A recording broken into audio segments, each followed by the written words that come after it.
మహోన్నతుడా, దైవ తండ్రి, ప్రేమ స్వప్నేశ్వరం నీకు అమూల్యమైన విలువైన ఘనమైన త్యాగాన్ని ప్రతిరోజు ధ్యానించుకుంటాను. గొప్ప భాగ్యాన్ని బట్టి మీ స్తోత్రం, ధన్యతను బట్టి మీ స్తోత్రం. సృష్టికర్త అయిన తండ్రి, మీరు మా కోసం చేసిన త్యాగం చాలా గొప్పది, విలువైంది. కొన్ని సంవత్సరాలు మేము గుర్తించలేదు, ప్రభావ మా పాపాన్ని క్షమించండి. ధ్యానించలేదు, ప్రకటించలేదు, మమ్మల్ని క్షమించండి. ప్రభావ మరొకసారి మీరు మనకు అవకాశం ఇచ్చారు. ఈ యొక్క పరిశుద్ధ త్యాగం ధ్యానించుకుంటానికి చూపించారు తండ్రి, మీ స్తోత్రం. నీతిమంతుని జ్ఞాపకం చేసుకోవడం ఆశీర్వాదం. ప్రభావ మీ త్యాగం ధ్యానించడం ద్వారా మేము ఆత్మీయంగా ఎదిగితే చాలు. భౌతికంగా మాకేమొద్దు తండ్రి. ఇదే వల్ల సంతోషంగా ఉన్నాం. భౌతికంగా మేము ఆత్మలు ఎదగలేకపోతున్నాం, ఫలించలేకపోతున్నాం, మీ దగ్గర అవ్వలేకపోతున్నాం, మిమ్మల్ని సంతోషపెట్టలేకపోతున్నాం, మీ రాజ్యం కట్టలేకపోతున్నాం. దానికి కారణం మా పాపమే తండ్రి. మేము త్యాగానికి ఇవ్వాల్సినంత విలువ మా జీవితంలో ఇవ్వలేదు కాబట్టి, అంత ప్రాధాన్యత మేము మీకు ఇవ్వలేదు కాబట్టి మీ త్యాగానికి ఈరోజు మేము ఎదగలేకపోతున్నాం. సంవత్సరాలు పొరలిపోతున్నాయి, దాటిపోతున్నాయి, కానీ మీరు ఆశించినంత ఆత్మీయ ఫలం కనబడతలేదు, ఎదుగుదల కనబడతలేదు, పరిపూర్ణత కనబడతలేదు. కేవలం మీ త్యాగాన్ని మేము పక్కన పెట్టాం కాబట్టి, నిర్లక్ష్యం చేశాం కాబట్టి మన స్వభావాలు ఇంకా మారలేదు, బ్రతుకులు ఇంకా పూర్తిగా మారలేదు తండ్రి. మరి ఇతని పాపాన్ని ఒప్పుకుంటానికి సహాయించి, త్యాగాన్ని లోతుగా ధ్యానించడానికి అర్థం చేసుకునే మనసు తెచ్చేయండి. పాపాత్మకమైన మాకు పరిశుద్ధ త్యాగం అర్థం కాదు ప్రభావం, అస్సలు అర్థం కాదు. మీరు ఏదైనా హృదయం ధరిస్తే తప్ప, కృప చూపిస్తే తప్ప, కనికరం చూపించి మనోనేత్రాలు ధరిస్తే తప్ప మాకు అర్థం కాదు. అది లోకపు త్యాగం కాదు, అది సామాన్యమైన త్యాగం కాదు, అది పరిశుద్ధ త్యాగం కాబట్టి అంత ఈజీగా అర్థం కాదు. మా పాప హృదయాలకి అది తాకదు, మా కఠిన హృదయాలకి అది కష్టంగా ఉంటుంది అర్థం చేసుకోవడానికి. దయచేసి మమ్మల్ని క్షమించి మా కనికరం చూపించండి. వేసే రక్తం చెప్పి మా హృదయాలని శుద్ధి చేయండి, మా మనస్సుని తాకండి తండ్రి. త్యాగాన్ని ధ్యానించుకుంటాను చూపించమని, మీ నాయకత్వాన్ని బట్టి మాకు నడిపింపదండి. మన సెలవు చేయడం మరుగు చేయమని సేవడుచున్నాం. ఆమేన్. చూడండి, మన తండ్రి మన కోసం చేసిన త్యాగం కోణం కాదు, 2 కోణాలు కాదు, అనేక కోణాల్లో త్యాగం చేశారనే వాక్యం సెలవిస్తుంది. నిజమే, అది ఎలాగా ప్రూవ్ అయిందంటే, మనం ఒకటి మాత్రమే అనుభవించట్లేదు. క్రీస్తులోకి వచ్చిన తర్వాత చాలా పొందుకుంటున్నాం. ఆలోచించాలి, మనందరం నాతో సహా మనందరం పాపం చేశాం, రకరకాల పాపాలు, మరణానికి పాత్రలు అయ్యాం. పాతాళానికి సిద్ధంగా ఉన్నప్పుడు మనం ఇంకా పాపులుగా ఉండగా ఆయన మన కొరకు మరణించి మళ్ళీ బ్రతికించారు, కాపాడారు, రక్షించారు. ఓకే, ఇంతవరకు బాగానే ఉంది. మనం క్షమిస్తే చాలు. ఎందుకంటే ఆయన మీద తిరుగుబాటు చేశాం, వద్దన్న పనులు చేశాం, చాలా దారుణంగా జీవించాం. అక్కడ వరకు క్షమిస్తే చాలు. కానీ క్షమించడం మాత్రమే చేస్తున్నారా? మనం ఆలోచించినట్లయితే మనకు వరాలు ఇస్తున్నారు దేవుడు, కృపా వరాలు ఇస్తున్నారు, ఆత్మ ఫలం ఇస్తున్నారు. ఆత్మ ఫలం వేరు, కృపా వరాలు వేరు. మనకి పరిచయం చేసే ధన్యత ఇస్తున్నారు, ఇంకా చాలా చాలా ఇస్తున్నారు. అది లోతుగా ఆలోచిస్తే కానీ అర్థం కాదు. అది ఆయన సన్నిధిలో కూర్చుంటే తప్ప ఆలోచించలేము, అర్థం కాదు. క్షమాపణ మాత్రమే మనం అనుభవించట్లేదు, ఒక కొత్త జన్మ, కొత్త జీవితం, మనకి కొత్త లోకంలోకి వచ్చినట్లు. మనకి సహవాసం, క్రీస్తులోకి రాకముందు మనకు సహవాసం లేదు. ఎవరి జీవితం వాళ్ళది, ఎవరి భక్తులది, ఎవరి మతాలు, ఎవరి మార్గాలు, ఎవరు అలా ఉండేది. కానీ ఇక్కడికి వచ్చిన తర్వాత, క్రైస్తవంలోకి వచ్చిన తర్వాత సహవాసం వచ్చింది. క్రైస్తవంలోకి వచ్చిన తర్వాత ధన్యతలు వచ్చినాయి, వరాలు వచ్చినాయి, ఆధిక్యతలు వచ్చినాయి. ఇవన్నీ చాలా చాలా చాలా. కాబట్టి ఆయన అనేక కోణాల్లో త్యాగం చేయాల్సి వచ్చింది. ఒక కోణంలో త్యాగం చేయలేదు, మన కోసం శిలువలో మరణించి అదొక్క కోణమే త్యాగం చేసుకుంటే మనకు క్షమాపణ మాత్రమే వచ్చేది. కానీ ఎంత ఆశ్చర్యం అంటే, ఒకప్పుడు సాతాను చూసి భయపడేవాళ్ళం, సాతాను చూసి ఒకప్పుడు వణికేవాళ్ళం, సాతానికి మనం పారిపోయేవాళ్ళం సాతాను నుంచి. ఈరోజు ఎంత ఆశ్చర్యం అంటే, సాతాను మనల్ని చూసి పారిపోయేలాగా దేవుడు మనకు సహాయం చేశాడు. కేవలం ఆయన త్యాగం ద్వారా, ఆయన శిలువలో కాల్చిన రక్తం ద్వారా అపవాది తలను చిత కొట్టేశాడు. ఒకప్పుడు వాడికి మన మీద ఏలుబడి చేసే అవకాశం, అధికారం ఉండేది, కానీ ఇప్పుడు లేదు. మనం ఏమన్నా పాపం చేస్తే వస్తేమో కానీ, కేవలం ఆయన త్యాగంలో భాగంగా ఆయన రక్తం చిందించడం ద్వారా అపవాది యొక్క శక్తి విరిగిపోయింది సిలువలో. అంటే చూడండి ఎన్ని కోణాలు. మన పరలోక తండ్రి మనల్ని ఎంతగా ప్రేమిస్తున్నారు చెప్తుంటే నా హృదయం ఉప్పొంగిపోతుంది. భౌతికంగా, ఆత్మీయంగా. ఓన్లీ ఆత్మీయంగానే అని చూస్తే అలా కాదు, భౌతికంగా ఘనత, గౌరవం. నా జీవితంలో 46 ఏళ్ళు, నాకు 23 ఏళ్ళు హిందూగా ఉన్నా, 23 ఏళ్ళు క్రిస్టియన్గా ఉన్నా. హాఫ్ 2 పార్ట్లు చూస్తే ఒకప్పుడు లేని ఘనత, గౌరవం ఇవన్నీ నా దేవుడు నాకు క్రైస్తవ్యంలోకి వచ్చినట్టు ఇచ్చారు. భౌతికంగా సమృద్ధి ఇచ్చారు, సంతోషం ఇచ్చారు. నేను అన్యుడిగా ఉన్నప్పుడు నేను నవ్వుకోలేదు. నేను అన్యుడిగా ఉన్నప్పుడు ఎంత సంతోషంగా లేను. నా దేవుడు సంతోషం ఇచ్చారు, సమాధానం ఇచ్చారు, ఘనత ఇచ్చారు. అంటే భౌతికంగా ఇస్తున్నారు, మనకి ఆత్మీయంగా ఇస్తున్నారు, సాతాను మీద జయం ఇచ్చారు. ఇలా మనం వెతికితే ఎన్ని ఇచ్చారో, ఎంత పెద్ద ప్యాకేజో అర్థం అవుతుంది. ఆలోచించండి ఒకసారి.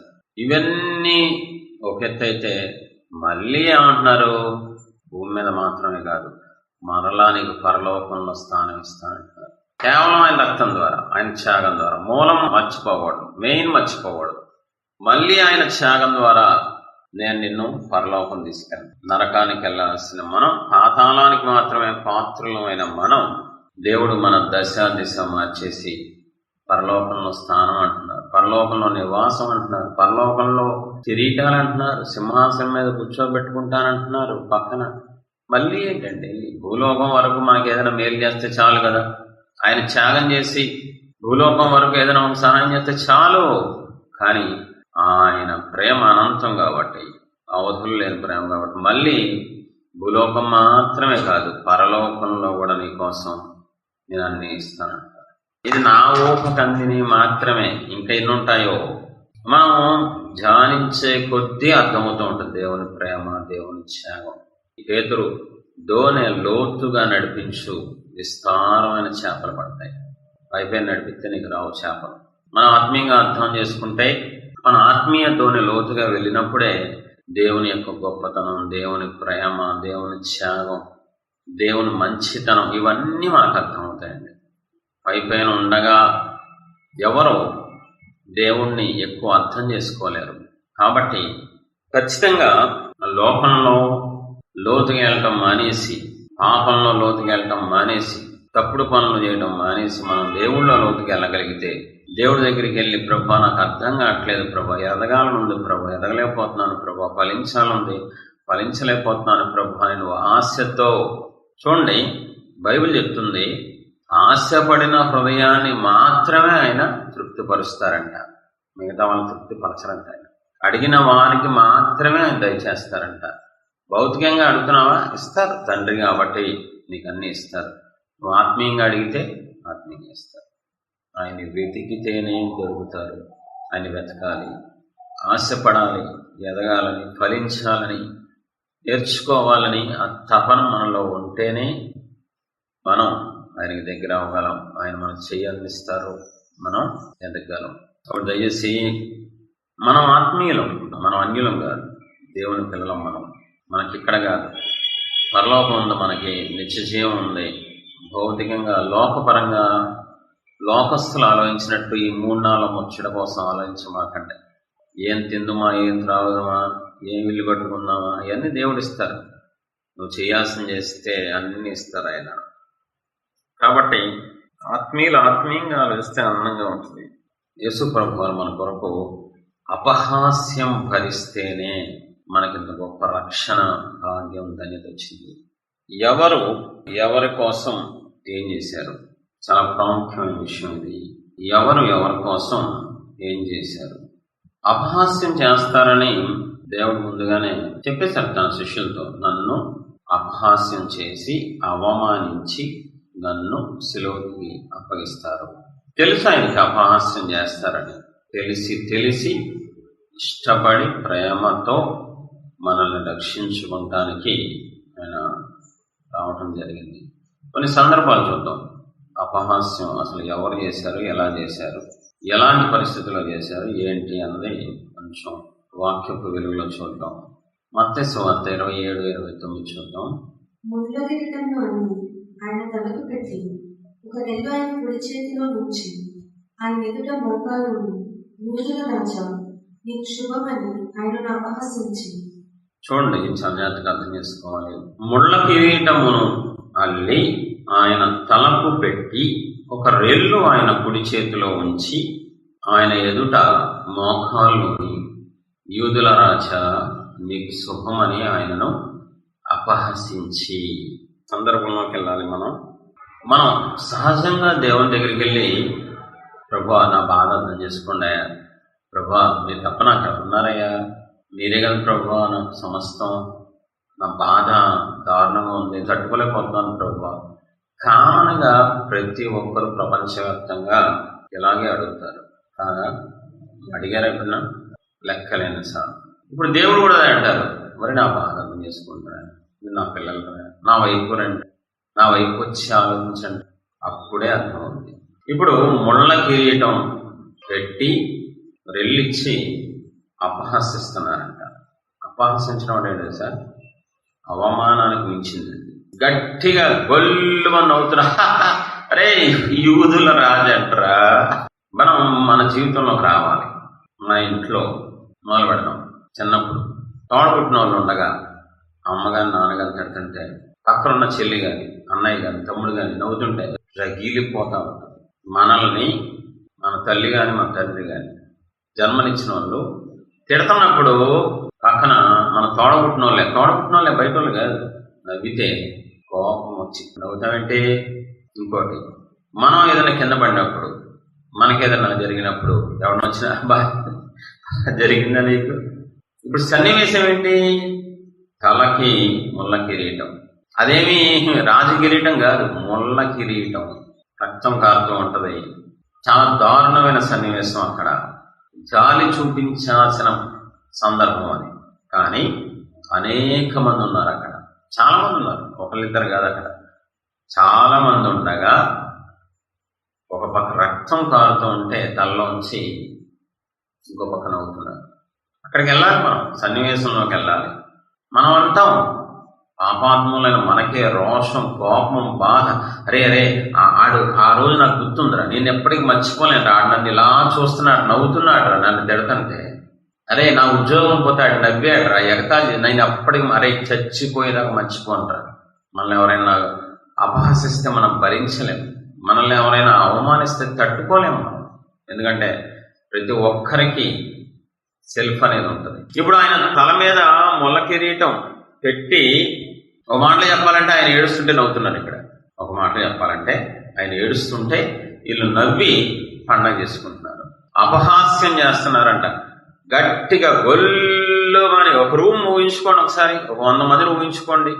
ఒక 100 మంది ఒకేసారి నిన్ను చూసి, అరే ఇటు చూడరా బాబు ఎంత దారుణంగా ఉన్నాడో, స్పాట్లో చచ్చిపోవాలనిపిస్తుంది లేదా చంపేయాలనిపిస్తుంది. రెండిట్లో ఏదో జరిగింది. ఒకటి చచ్చిపోవాలనిపిస్తుంది, ఇంత అవమానం వద్దురా బాబు అని. 2 అందరినీ చంపేయాలనిపిస్తుంది కాదా. ఇప్పుడు ఆయన ఒక్కరినే మధ్యలో పెట్టి ముళ్ళ కిరీటం పెట్టి, అదేమన్నా మామూలుగా పెట్టారా, రక్తం వచ్చేలాగా పెట్టి, మనసుకి బాధ కలుగుతుంది, శరీరానికి నొప్పి వస్తుంది. ఆ టైంలో అందరూ కలిసి ఏకంగా నవ్వుతున్నారు, ఏకంగా యూదుల రాజా అని అపహాస్యం చేస్తున్నారు. సరే ఓకే, ఆయన పాపం చేస్తే, తప్పు చేస్తే సర్లే చేశారు కదా అనుకోవచ్చు. కానీ ఆ పాపం చేయలే. ఆయన స్థాయి వేరు, ఆయన యొక్క స్థితి వేరు, ఆయన వేరు. ఆయన ఎంత తగ్గించుకున్నారంటే పాపాత్ముల చేతికి అప్పగించుకొని అపహాస్యం చేయించుకుని ఎంత తగ్గించుకున్నారు. ఎవరి కోసం? మన కోసం. ఆయనకి చెందాల్సిన అపహాస్యం కాదు, ఆయనకి వెళ్ళాల్సిన అపహాస్యం కాదు అది. మనం అపహాస్య పాలవ్వాలి, మనం అవమాన పాలవ్వాలి. కానీ ఆయన తీసేసుకున్నారు. ఎంత దారుణంగా ఉంటుంది ఆ క్షణం. ఆయన బాధ వర్ణనాతీతం. ఇంకో సందర్భం చూద్దాం. లోకా 23:11. హేరోదు తన సైనికులతో కలిసి ఆయనను తృణీకరించి అపహసించి ఆయనకు ప్రశస్తమైన వస్త్రం తొలగించి పిలాతునకు మరలా పంపాడు. ఇక్కడ రాజు, ఏ దేవుడైతే భూమి మీద రాజరేఖం ఇచ్చారో, రాజును చేశారో, ఆ రాజు హేరోదు రాజు తన సైనికులతో కలిసి అందరూ కలిసి ఏం చేస్తున్నారు? అపహాస్యం చేస్తున్నారు. రాజుగారు సింహాసనం మీద కూర్చొని అపహాస్యం చేస్తున్నారు. సైనికులు, మంత్రులు అందరూ కలిసి ఒకే ప్రదేశం, ఒకే వ్యక్తిని చూస్తూ నవ్వుకుంటున్నారు, ఎగతాళి చేస్తున్నారు. అపహాస్యం చేస్తున్నారు. అసలు ఆయనకి అంత కర్మే బట్టి ఎక్కడ ఉండాల్సి ఆయన ఎక్కడికి వచ్చారు? పరలోకంలో దేవదూతలు కూడా చూడలేరు, డైరెక్ట్ గా ఆయన్ని దగ్గరికి వెళ్ళలేరు. అంత మహామహిమ గల దేవుడు పాపాత్ముల మధ్యలోకి వచ్చి తలదించుకొని అపహాస్యాన్ని భరించారు. ఎందుకు అంటే నిన్ను రక్షించాను. ఎందుకు అంటే నువ్వు చేసిన వరస్ట్ పనులు అలాంటివి, ఆ శిక్ష ఆయన తీసుకోవాలి. ఎందుకు ప్రభు అంటే మరి నువ్వు చేసావారా బాబు, నువ్వు చేసిన దానికి నేను అనుభవిస్తున్నా శిక్ష. తండ్రిగా టైంపాస్ శిక్ష అనుభవించాల ఆయన. మనం చేసిన ప్రతి దానికి ఆయన శిక్ష అనుభవించారు. ప్రతి పాపానికి, ప్రతి కోణానికి, ప్రతి దానికి ఆయనకి వెళ్ళిపోయింది. దారుణం. ఇందాక సన్నివేశం వేరు, ఇక్కడ సన్నివేశం వేరు. అక్కడ అపహాస్యం పాలయ్యారు, ఇక్కడ అపహాస్యం పాలయ్యారు. ఇంకా చూద్దాం ఇంకెక్కడ అపహసించారు. మార్కు సువార్త 15:30-31 వచనాలు. శిలువ మీద వెతికి నిన్ను నీవే రక్షించుకోమని చెప్పి ఆయనను దూషించింది. అటు శాస్త్రులను ప్రధాన యాజకులను అపహాస్యం చేయొచ్చు. వీడిద్దరులను రక్షించను, తను తాను రక్షించుకోలేదు. స్టేట్మెంట్లు ఇస్తూ మరి అపహాస్యం చేస్తున్నారు. ఎక్కడున్నారు ఆయన? ఇది గుడ్ ఫ్రైడే రోజు, నిన్న చెప్పింది ముందు రోజు, ఇది నెక్స్ట్ డే. సిలువలో ఉన్నారు. అప్పటికే ఆయనకి రక్తం అంతా మ్యాక్సిమం కారిపోయింది. బలహీనంగా ఉన్నారు. చాలా సొమ్మసిల్లిన పరిస్థితి వచ్చేసింది. శరీరంతో ఉన్నారు కాబట్టి దాహం అనే సీన్కి దగ్గరలో గంటల్లో ఏమంటున్నారు? శాస్త్రులు, ప్రధాన యాజకులు, ఒకళ్ళిద్దరు కాదు అక్కడ ఉన్నది, గుర్తుపెట్టుకోండి. ఇప్పుడు సిక్కుమంది ఉన్నారు అక్కడ. అందరూ అపహాస్యం చేస్తూ ఒరే వీడు అని, అసలు ఆ మాట బాగా దారుణంగా ఉంటుంది. వాడు వీడు ఇతరులను రక్షించాడంటరా, వీడే రక్షించుకోలేకపోతున్నాడరా. సిలువ మీద కూడా భయంకరమైన అవమానం, అపహాస్యం. వీడు ఇతరులను రక్షించను, తన్ను తాను రక్షించుకొనలేడు. అపహాస్యం చేయొచ్చు. ఈయనంట అందరినీ రక్షించాడట, అబ్బబ్బబ్బబ్బబ్బబ్బ అని నవ్వుతూ భయంకరంగా అపహాస్యం చేసి ఆయన్ని ఆలోచించాను. ఆయనకు అవసరం లేదు అపహాస్యం. ఆయన శక్తి లేని దేవుడు కాదు. శక్తి ఉంది, కోపం ఉంది, అన్నీ పక్కన పెట్టి నీ కోసం నా కోసం ఆయన అపహాస్యాన్ని భరించారు. యాక్చువల్గా అపహాస్యం మనం భరించాలి. ఈ త్యాగం అర్థం కావాలంటే ఖచ్చితంగా కొన్ని చూడాలి. లోకంలో మనం మనుషులు అంటాం, అరే ఆడు చిన్నప్పటి నుంచి బలహీనుడురా, ఆడి బతికేంత అంతేరా, అరే ఆడు చిన్నప్పటి నుంచి చేతగానే ఉంటారా, ఆడి బతికంతేరా, ఆడు ఎవరిని ఏమనలేడురా, ఆడి బతికిందంతే, ఆడి పుట్టకంతే అంటారు లేదా? ఇప్పుడు యేసుప్రభు వారు అలాంటి వల్ల, అలాంటి దేవుడా? ఒకసారి బైబిల్ మొత్తం చదివితే అర్థమవుతుంది. శారా ఒకసారి నవ్వింది. అబ్రహాం భార్య శారా ఆది కాండంలో. దేవుడు ఏమన్నారు? నవ్వుకొని ఏమైంది, నాకు అలవాటే కదా అన్నారా? ఎందుకు నవ్వావు? నేను నవ్వావు అంటే ఆయనకి ఇష్టం లేదు. అపహాస్యం చేయించుకోవడానికి ఇష్టం ఉండదు. అక్కడ కనబడుతుంది స్పష్టంగా. శారా ఎందుకు నవ్వావు? నువ్వు ఎందుకు నవ్వావు? నేను నవ్వలేదు, నవ్వావు అంటే ఆయనకి ఇష్టం లేదు. సరే, కీర్తనలు ఏం చెప్తుంది? అపహాస్యకులు కూర్చున్న చోట దేవుడు తన పిల్లల్నే అపహాస్యం చెయ్యొద్దని చెప్తున్నారు. అపహాస్యకులు ఉన్న చోట తన పిల్లల్ని ఉండొద్దని చెప్తున్నారు. అపహాస్యకులకి శిక్ష వేస్తానని చెప్తున్నారు దేవుడు. సామెతలు 3:24. అపహసిస్తారు, అపహాస్య పాలు చేసేస్తారు అంతే. ఎందుకని? ఆయనకి ఇష్టం ఉండదు అపహాస్యకులు అంటే. ఇష్టం లేని దేవుడు ఎందుకు అపహాస్యం భరించారు? నీ కోసం, నా కోసం. ఫస్ట్ నుంచి ఇష్టంగా ఉన్నదేం కాదు. అది కోపం లేని దేవుడు కాదు, రోషం లేని దేవుడు కాదు. రోషం ఉంది, కోపం ఉంది, శక్తి ఉంది. కానీ నీ మీద అమితమైన ప్రేమ చేత అన్ని రకాలుగా ఆయన శోధించబడ్డారు. అన్ని రకాలుగా ఆయన త్యాగం చేయాల్సి వచ్చింది. అర్థం చేసుకోండి. ఆయనకు అది అవసరం లేదు. ఆయన అపహాస్యం చెందాల్సిన అవసరం లేదు, అపహరించబడాల్సిన అవసరం లేదు. నిన్ను నన్ను రక్షించడంలో ఒక భాగం అది. ప్రతీది ఒక భాగం.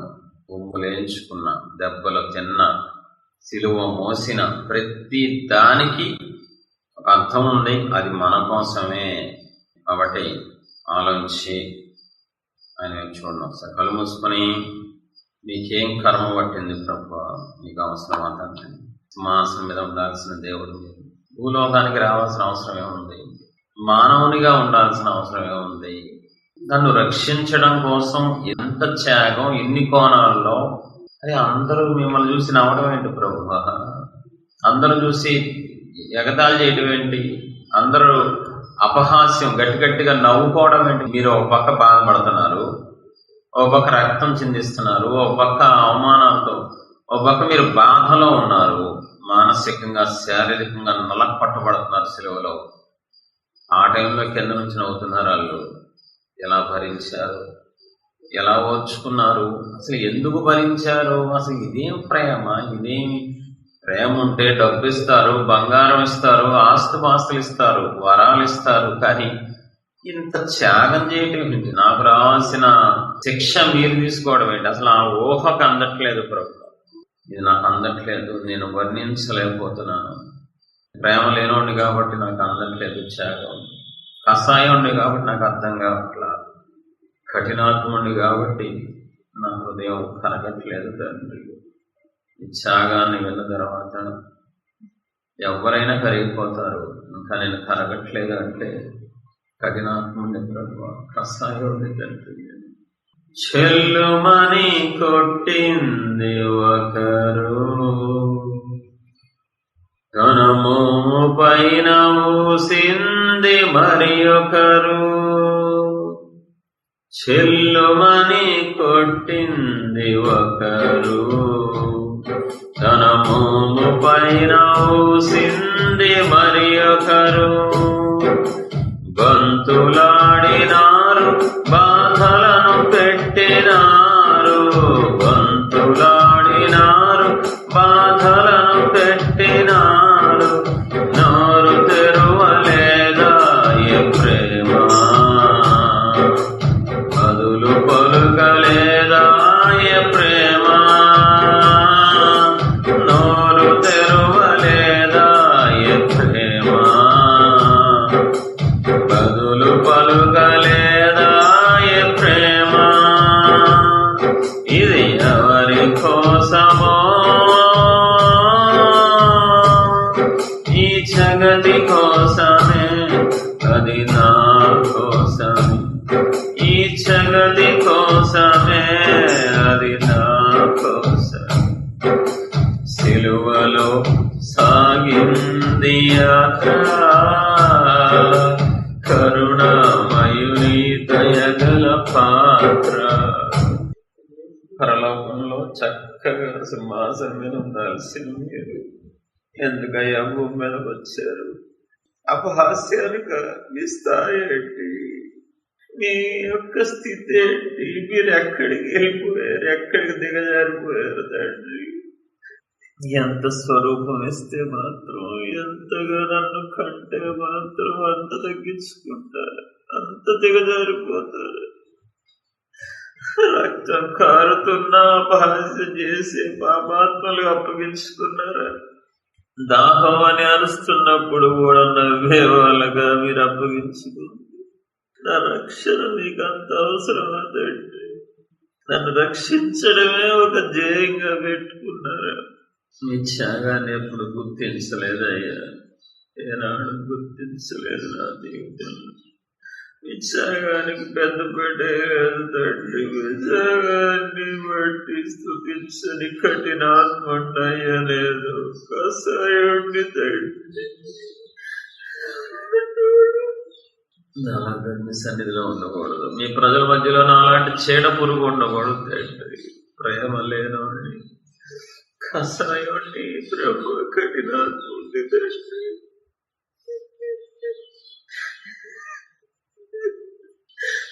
ఆడుకోవటం బాగా తెలుసు మిమ్మల్ని. మీరు ఇచ్చినవి అన్ని అనుభవించానే గాని ఎక్కడి నుంచి వచ్చినాయి, ఎంత త్యాగం చేస్తే ఇవన్నీ వచ్చినాయి ఏనాడు పట్టించుకోలేదు, ఏనాడు ధ్యానించలేదు, ఏనాడు స్తుతించలేదు తండ్రి.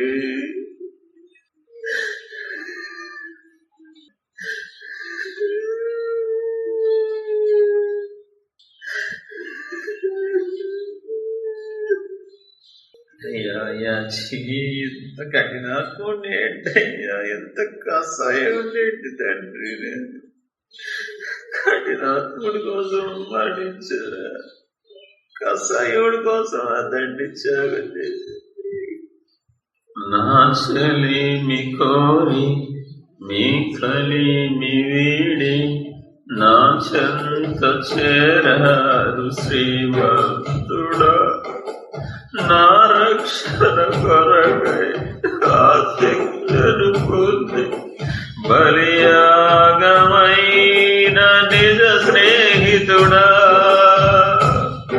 నా చెలిమి కోరి మీ కలిమి వీడి నా చెంత చేరారు శ్రీమంతుడా. నా రక్షణ కొరకై ఆ శిక్షను పొంది బలియాగమైన నిజ స్నేహితుడా. ద్రోహినై దూరమైతిని, పాపినై పరుగులెడితిని, గమ్యమే ఎరుగనైతిని, మరణమే శరణమాయను. ద్రోహినై ద్రోరమైతిని, పాపినై పరుగులెడితిని, గమ్యమే ఎరుగైతిని, మరణమే శరణమాయను. ఎంతో ప్రేమించితిరి, నా స్థానమందు నిలిచితిరి. ఎంతో ప్రేమించితిరి, నా స్థానమందు నిలిచితిరి.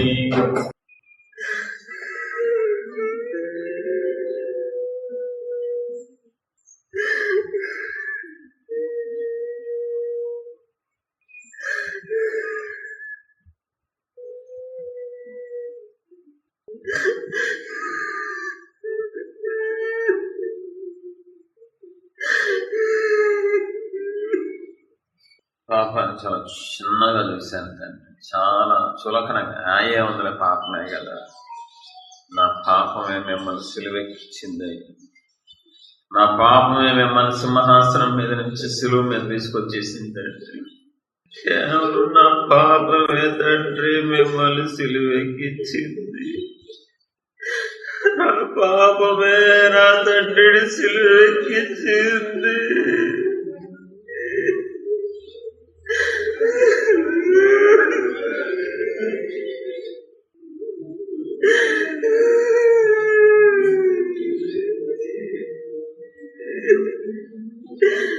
నాకు స్వరూపం ఇచ్చి పూలకిచ్చి భూమి మీద బ్రతకడానికి అన్ని ఇచ్చిన నా తండ్రిని సిలువెక్కించింది నా పాపమే, నా దోషమే, నా అతిక్రమమే నా తండ్రిని శిక్ష పాలు చేసింది.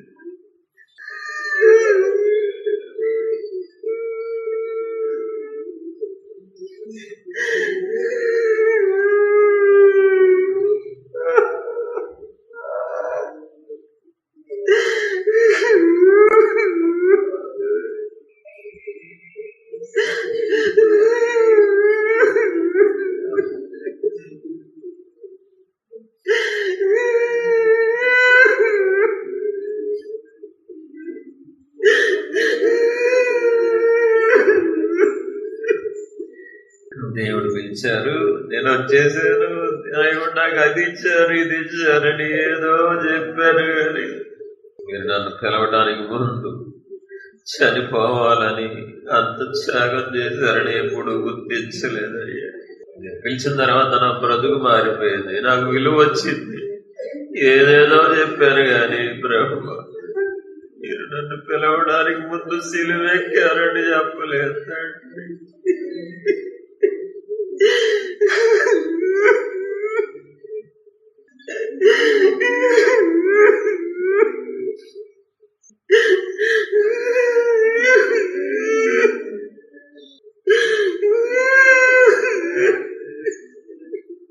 మీకు దూరం అయిపోయిన నన్ను మీకు దగ్గర చేసుకుంటానికి ఎంత త్యాగం చేయాలా, ఇన్ని కోణంలో త్యాగం చేయాలా తండ్రి. నేను దగ్గర అవడం మీకు అంత అవసరమా తండ్రి?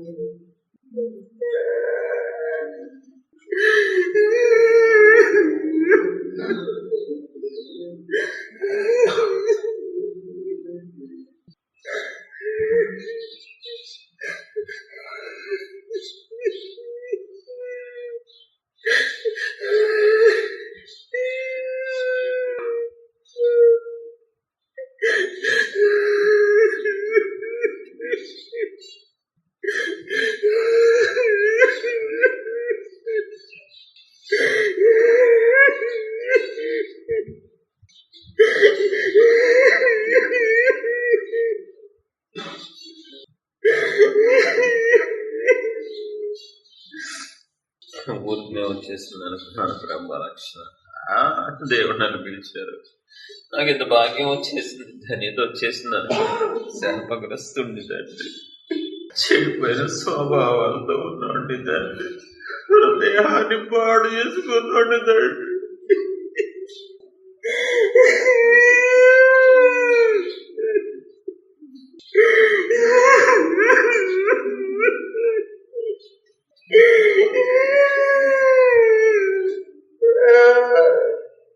ఊరికనే బిడ్డగా మారిపోయాను అనుకున్నాను, ఏదో ఒక మాటతో జరిగిపోయింది అనుకున్నా కానీ శత్రువుతో నన్ను బిడ్డగా మార్చుకుంటానికి ఎంత నలిగిపోయాను, ఎంత కుమిలిపోయి నలిగిపోయి వేదన, భారం, గాయం, అవమానం, నిందలు ఎన్ని భరించాల్సి వచ్చింది.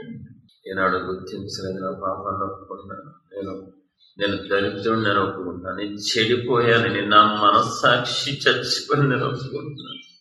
ఎక్కడి నుంచి వచ్చింది రక్షణ, ఎక్కడి నుంచి వచ్చింది ధన్యత, ఎక్కడి నుంచి వచ్చింది భాగ్యం, ఎక్కడి నుంచి వచ్చింది అని ఎప్పుడు ఆలోచించలేదు అయ్యా, ఏనాడు ఆలోచించలేదు. ఏమైపోతే నాకెందుకు, ఎవరేమైపోతే నాకెందుకు, నాకు వచ్చింది కదా చాలు, నేను ఆనందిస్తున్నాను కదా, నేను తప్పించబడ్డాను కదా చాలు అనుకున్న కసాయి వండింది.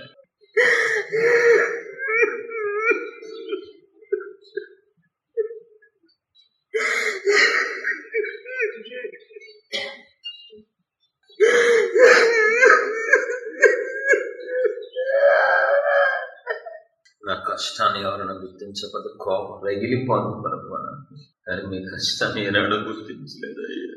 నా త్యాగాన్ని గుర్తించకపోతే వాళ్ళ దగ్గర ఉండబుద్ధి కాదయ్యా, మీ త్యాగాన్ని ఏనాడు గుర్తించలేదు తండ్రి. ఓడిపోయిన బిడ్డను తండ్రి, ఓడిపోయిన సేవకుడిని తండ్రి, ఇంకా చాలు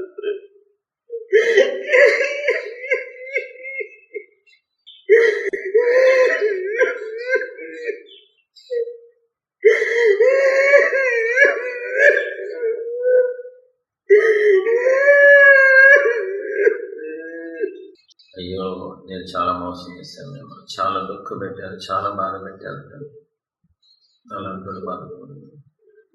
నేను మీ సన్నిధిలో ఉండటానికి యోగ్యం కాదు, మీ ప్రజల మధ్యలో అలాంటి చీడ కొరకు ఉండకూడదు. నేను ప్రభు ఓడిపోయాను తండ్రి. జీవితంలో మీ ప్రేమను అనుభవించారేమో కూడా, మీ కార్యాలు చూశాను, మీరు ఇచ్చిన అన్ని భూమి మీద అనుభవించాను తండ్రి. కానీ బహుగా మిమ్మల్ని మోసం చేశాను, అన్యాయం చేశాను, అక్రమం చేశాను. 23 ఏళ్ళ నా క్రైస్తవ జీవితం చండాలంగా ఉంది తండ్రి, అసహ్యంగా ఉంది తండ్రి.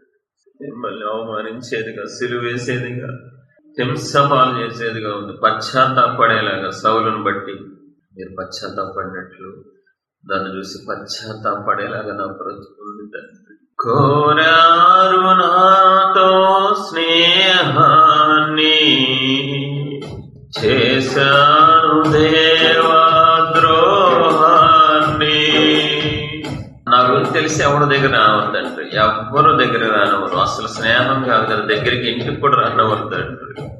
మిమ్మల్ని మీరు తగ్గించుకొని ప్రేమించి చెయ్యందించి నాతో స్నేహం చేస్తావా అని అడిగితే నా చేతినే ప్రభు పొడి చేసిన కసాయుడి తండ్రి.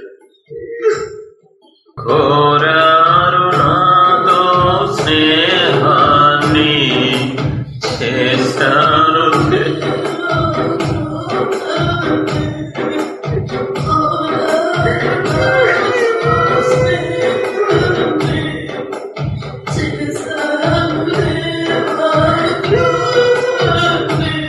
నీ మంద నుండి విడిపోయి పందులతో కలిసి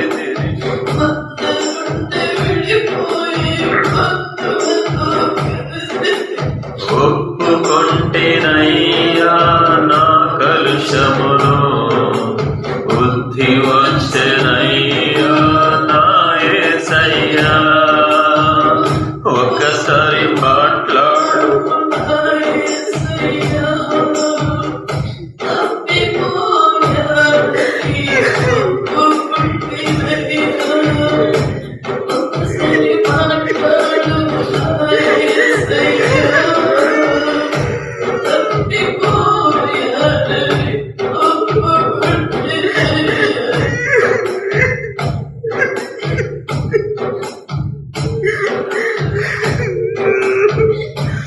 మీ ఆజ్ఞను మీరి నేను పాపం చేసితే మీ వెలుగును చూడలేక తాగి ఉంటినే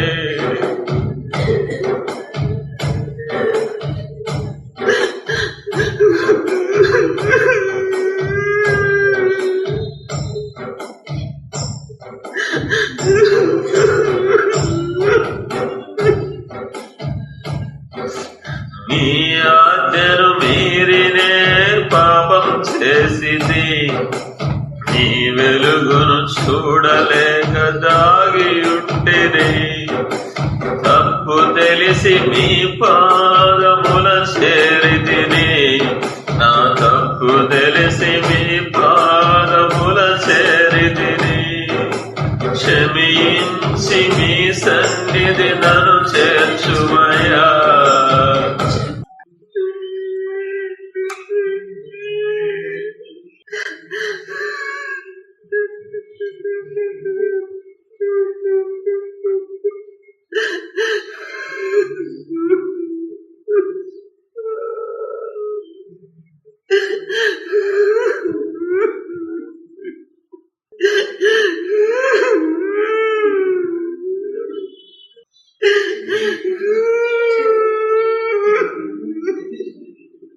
మీ శక్తిని కోల్పోయి కట్టబడి తిని అంధుడనై తిరగలనే విసురుచుంటిని మీ శక్తిని కోల్పోయి కట్టబడి తిని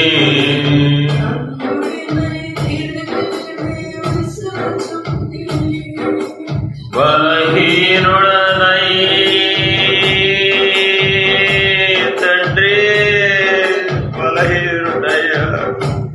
బలహీనుండి పాపాన్ని జయించలేని బలహీనుండి తండ్రి బలహీనుడనై బింబు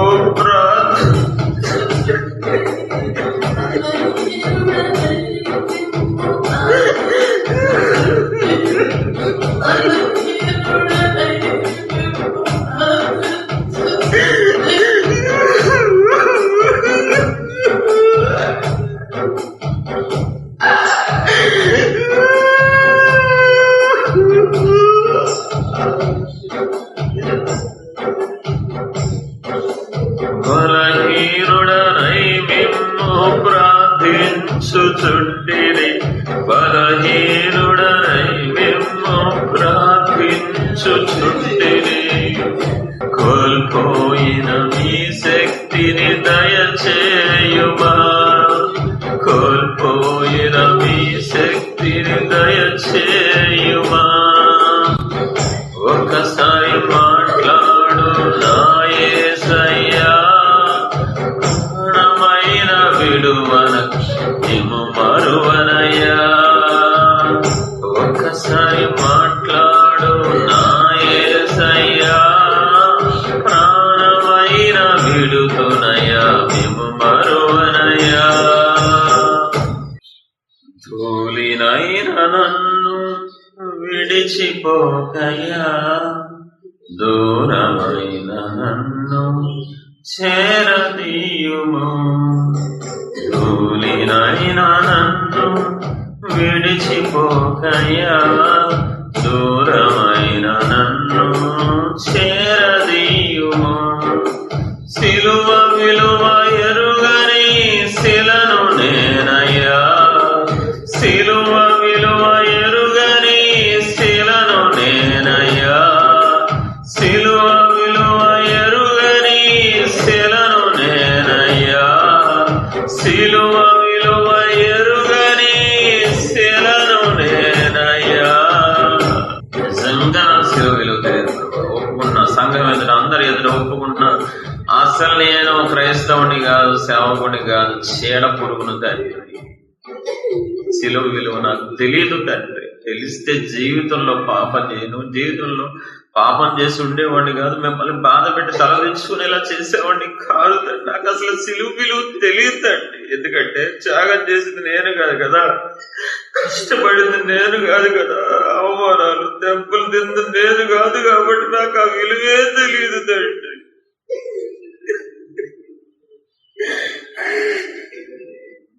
నిజంగా నాకు శిలువ విలువ తెలిస్తే పరిశుద్ధంగా బ్రతికేవాడిని, నీతిగా యథార్థంగా బ్రతికేవాడిని. 23 ఏళ్ళు క్రైస్తవ్యంలోకి వచ్చిన తర్వాత శిలువ విలువ తెలియదు కాబట్టి పాపం మీద పాపం చేశాను తండ్రి.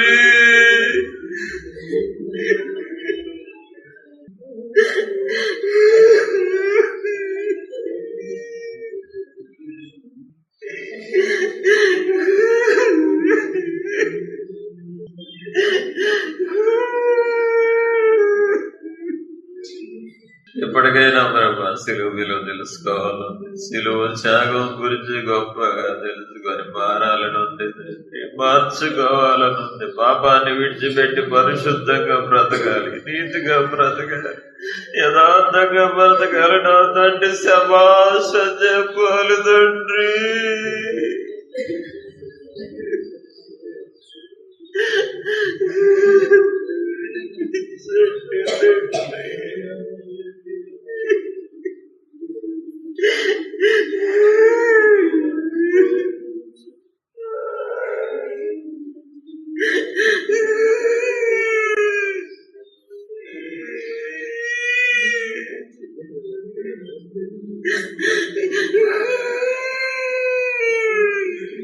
కన్నతండ్రి అనే యేసయ్య ఇప్పటి వరకు మీ త్యాగాన్ని ధ్యానించుకుంటానికి కృప చూపించారు ప్రభా, మీకే స్తోత్రం. పాపాన్ని ఒప్పుకుంటానికి కృప చూపించారు, మీ పాదాలకే స్తోత్రం. మీరు ఇచ్చిన ప్రతి కన్నీటి బొట్టును బట్టి, మీరు తాకి మాకు ఇచ్చిన ప్రతి కన్నీటి బొట్టును బట్టి మీ పాదాలకే కోటి స్తుతులు, కోటి ముద్దులు తండ్రి.